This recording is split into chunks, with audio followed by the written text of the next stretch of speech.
is always your host, Christopher Paul WDMO. We are WL High School in the United States, and today is October 16th, 2020. And on this date in history, I'm going to go with the 19th. I know it's not today, but it's an important day. It's the Battle of Yorktown, okay? And the Battle of Yorktown took place, and that's really when the U.S. won its independence. That was 239 years ago today. So we should have off school on Monday, okay, because really we should be celebrating Yorktown. That's when we won our independence, not on the stupid July 4th. We just decided to. Anyway, but excited. I'm sorry I was wearing such a sexy V-neck showing off my chest hair. Well, anyway, talking about sexy, let's talk about George Washington. He is the only president to unanimously win the Electoral College. So if you're wondering what I mean by unanimously, I mean he won all of the votes. You mean like every one of them? No, I meant all of them. Wait, that does mean every one of them. So yes. He was inaugurated in New York. That was the temporary capital of the United States. At this point, though, he was still working on finding a new place to put the capital, and he was zeroing in on it, and that would become his project once he steps down from the presidency. Okay, he had a group of advisors, and this is one of the first precedents that Washington sets, and this is a group of advisors that are still in place today. Not the same people; they're kind of extremely dead. But some of the most incredible members of his cabinet were Jefferson. That's Thomas Jefferson was Secretary of State. Now, those of you who don't know, the Secretary of State is in charge of diplomacy with other nations. The State Department in other countries means that you have diplomats to every country in the world. Every country in the world has a U.S. embassy, and those are run through the State Department. Alexander Hamilton, one of Washington's right-hand men, he was Secretary of the Treasury and helped establish the economic system we have today. And he was a very controversial figure. Ultimately, he is going to be murdered. And one fight he has starts the first political parties and puts the capital where it is today. Henry Knox was the Secretary of War, and so before I move on to the Attorney General, Secretary of War was the position that was responsible for getting the U.S. into war, or not into war, but maintaining the U.S. through war. Sorry about that. I was starting to choke. Okay. So anyway, the first Attorney General was a man by the name of Randolph. That was Edmund Randolph, and anyway, he worked hard to get the Constitution ratified. So you have a pretty outstanding first cabinet from Washington. Okay. Here is Washington's reelection, and once again, he received unanimous support from the Electoral College. Now, if you're looking here, you'll see 132 out of 264 votes cast. Because at that time they would cast one vote for the president and one vote for vice president. Whoever had the second most votes was the vice president. So Washington did capture all of the votes for president. So now we move to Alexander Hamilton. If you've seen the play, then you know part of the story. But what I want to talk about are his amazing contributions to the treasury of the U.S. and the economic system that we enjoy today. Okay, so part of his financial plan, which was extremely controversial, okay, the federal government would assume state debts and repay war debts. So instead of making all 13 states pay all their debts, the federal government absorbed all of them in itself. And this worked pretty well except for one state. Virginia had paid off all of its war debt, so to get them to accept having to pay more debt as part of the federal government, uh, they agreed to move the capital to Virginia. And if you're looking at a map right now, look at how ridiculous what I'm about to say is. And many people in the South were happy because the capital was in the South. Now, if you look at it, it looks like the capital really is in the North, or at least the central part of the nation, but they definitely considered it the South. So, now, the Bank of the U.S., there was no system for making currency in the United States, and working on the bartering system or having states or towns or businesses create their currency just causes financial chaos. Not that it can't be achieved by the nation make its own money, but uh, the Bank of the U.S. would print currency, pay debt, and control the money supply. And it was very controversial because it seemed like it exceeded the powers of the United States. And Hamilton stated that implied powers from Article 1, Section 8, the necessary and proper clause, made it constitutional. Okay. So, because it was necessary and proper for the establishment and ongoing financial success of the nation, they were allowed to put this in. And this is going to create waves that will cause problems in other areas. Okay. Now, a lot of this is based on Adam Smith. He wrote a book called The Wealth of Nations, and this pushed for economies based on laissez-faire economic principles, where the government doesn't interfere with the economy. This is a principle that the Republican Party is a big supporter of. Okay, don't regulate business. Okay, because if you regulate business and we have to pay more taxes, that's less money we can pay to expand or to pay people higher salaries. And you know, being a business owner myself, you know, and some of the things that we have to do just to take care of the state, whether it's, having to get this made this way because otherwise we're breaking regulations, or that I have to buy a license to do this and that. Okay, that makes it a lot harder to do to run a business, and it makes it a lot more expensive. And so that's one to me. One of the problems with it is, there can be some flaws in having government regulations. So,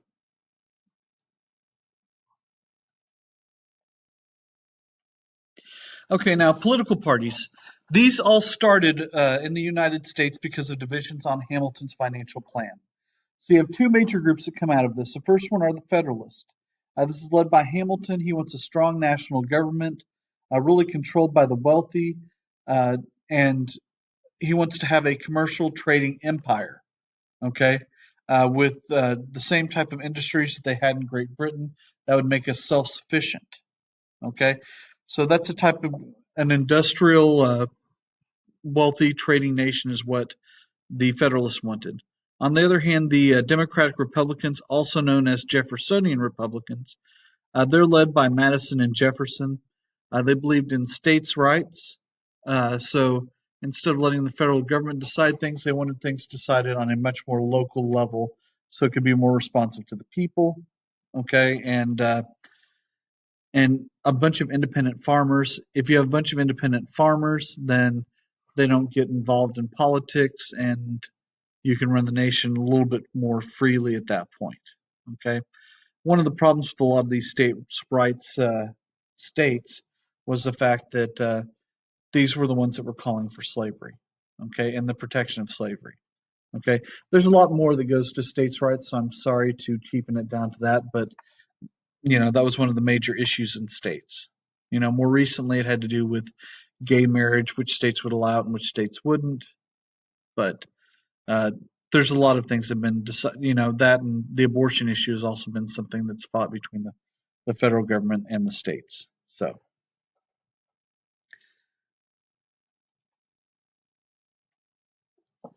okay, a protective tariff. Now, this is something that's been in place for the majority of the time that the U.S. has been here. And the protective tariff is an import tax to protect U.S. businesses from cheap foreign products. And the real goal behind a protective tariff is to try and get people to buy American goods. When you buy an American good, what you're doing is you're supporting that factory, okay, or wherever whatever something is being made. So whenever you support them, they pay their workers. Those workers in town go and eat at local restaurants. They might buy a car at one of the local car shops, and that money goes and it kind of goes out and diffuses throughout the United States. And so every time you do that, you're supporting the US economy more than you are whenever you buy something from overseas. Because every time you buy something overseas, that same way the money would be diffused through a local community is then diffused through a local community in the other country or where that's produced.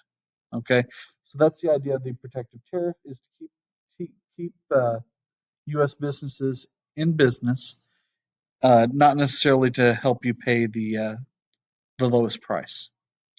Now, during this time period, there was instituted a whiskey tax.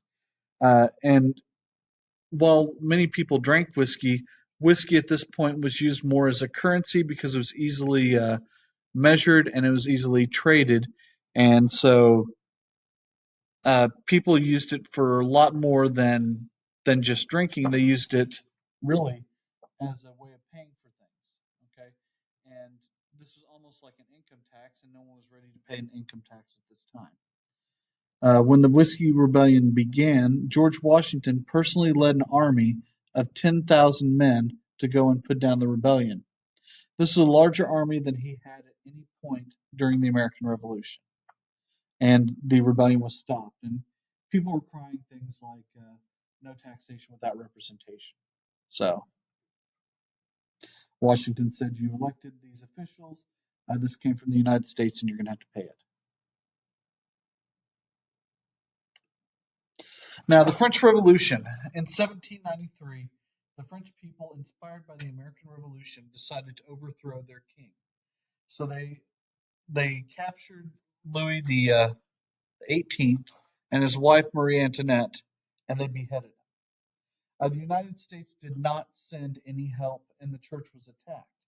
Now, the reason that the U.S. didn't send any help at this point, and this is something I'll kind of look at here with the Neutrality Proclamation, was the fact that these events happened so fast that by the time that they were over, all the people that we had built alliances with were gone.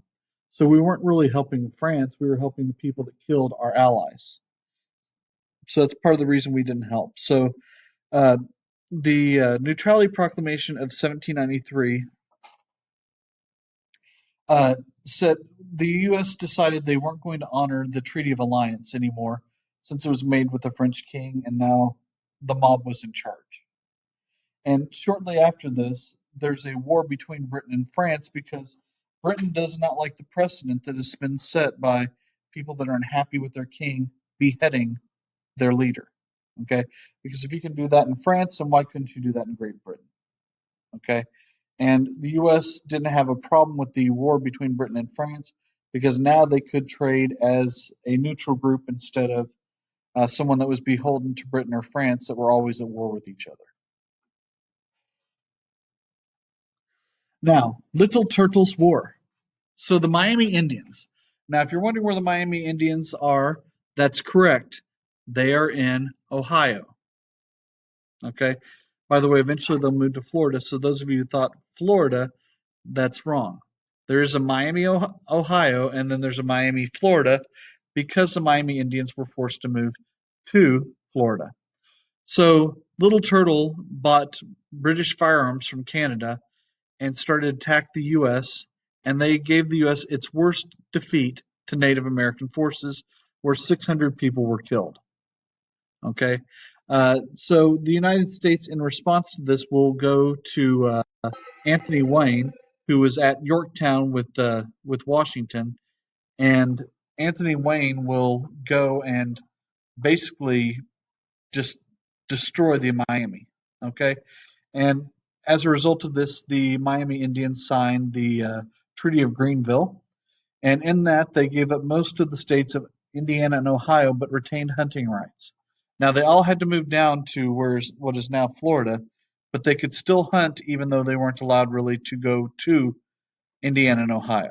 Okay, I don't know of a way to sugarcoat this. This is just basically not a good policy, and part of this was Little Turtle felt like this was the land that belonged to the Miami Indians.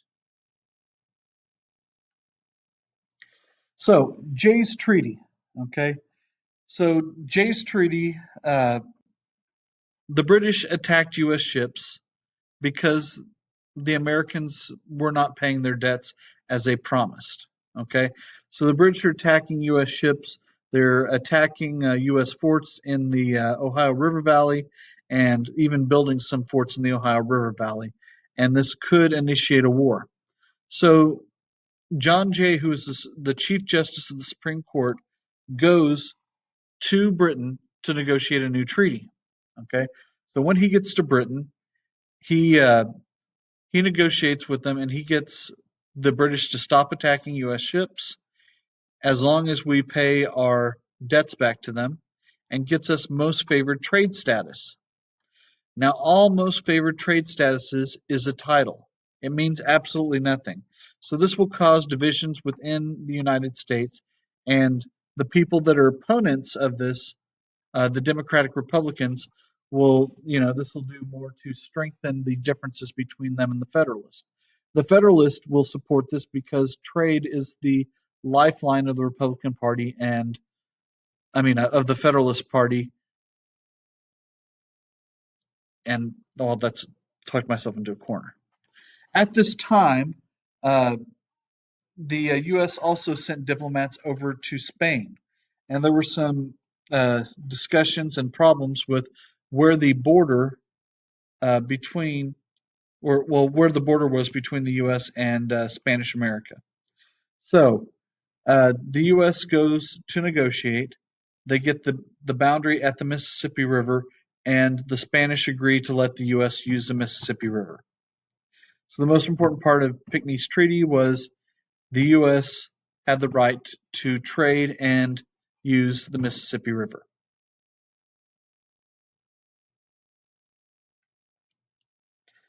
So Washington's farewell address. Okay, so Washington's at the end of the term, and as he's leaving, he gives a farewell address. There's only two farewell addresses we'll talk about all year, unless something happens with Trump, and I guess maybe that'll be a third, but I can't imagine what would be. Well, anyway, we'll see where we are. So during Washington's 8 years, there's three new states and there's treaties with Britain and Spain. Okay, but he warns the U.S. to avoid three things. Number one is going to be sectionalism or dividing the country.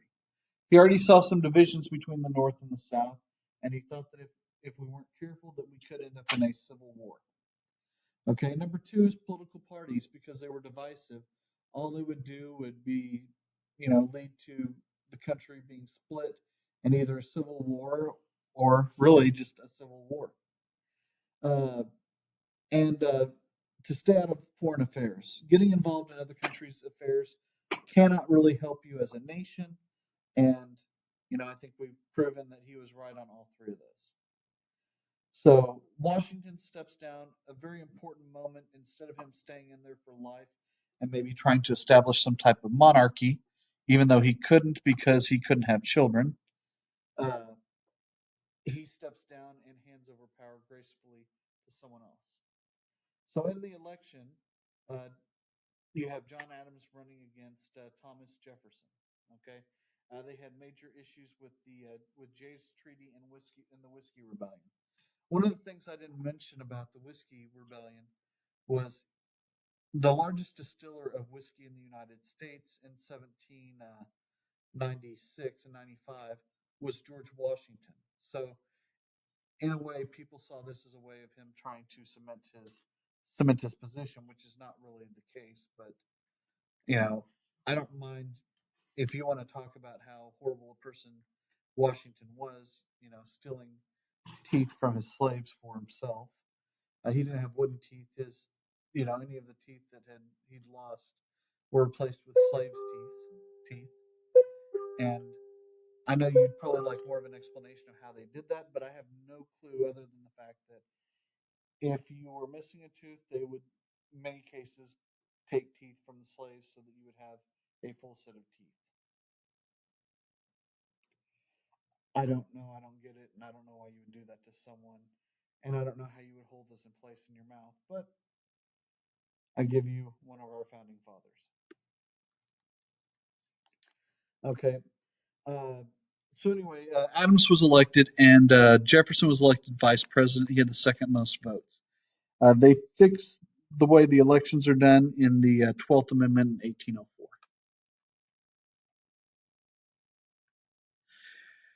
So Adams is in office, and we see the XYZ affair. So what happened is we sent over diplomats to talk to France, and these diplomats demanded bribes just to talk to us.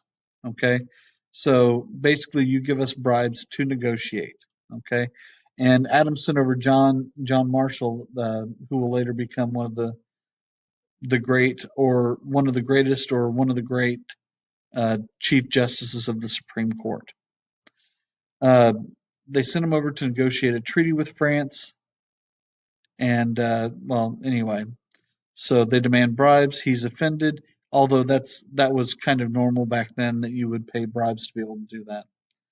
This is going to lead to what's called the quasi-war, where the U.S. will be in an unofficial war with France for the next couple of years.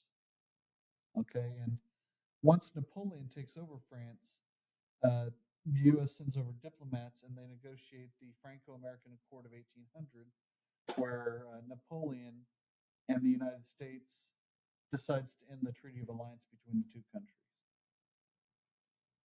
Okay, Napoleon didn't really care; he just didn't want to deal with us anymore, and there was nothing over here that he wanted. So, other things that happened during Adams' presidency, you have the Alien Act. This put a waiting period of 14 years for citizenship and the right to get rid of dangerous aliens. The problem was a lot of these dangerous aliens were Democratic Republicans, the political opponents of John Adams. Okay. Also, the Sedition Act was passed. John Adams hated being criticized, and uh, this made it so you could not speak against the government or the president, and this breaks the First Amendment. Okay, so that is the Sedition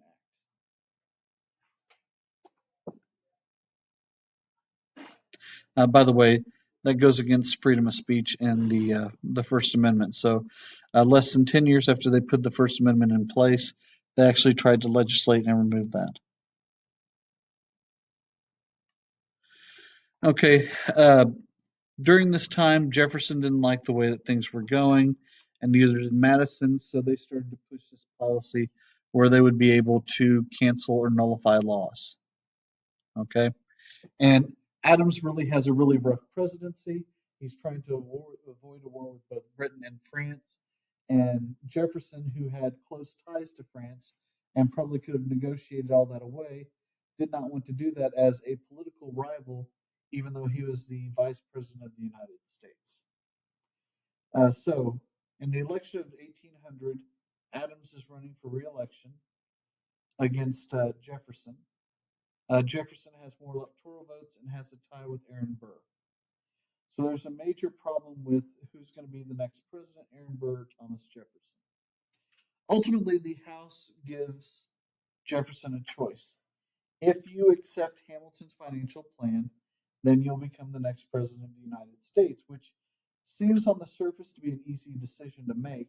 But the problem was that this is something that he opposed so much, he resigned his position from the cabinet as Secretary of State, and he also helped start the Democratic Republicans, a political party that's sole purpose was to oppose Hamilton's financial plan. Now, ultimately, he will accept Hamilton's financial plan, and many people will call him a hypocrite as a result. This brings us to the end of the second unit of the year. Our midterm is coming up, so make sure you study, make sure you get everything done. I'm proud you made it this far. Have a great day, and I'll see you in 2 days on test day. Have a good day. I'll see you.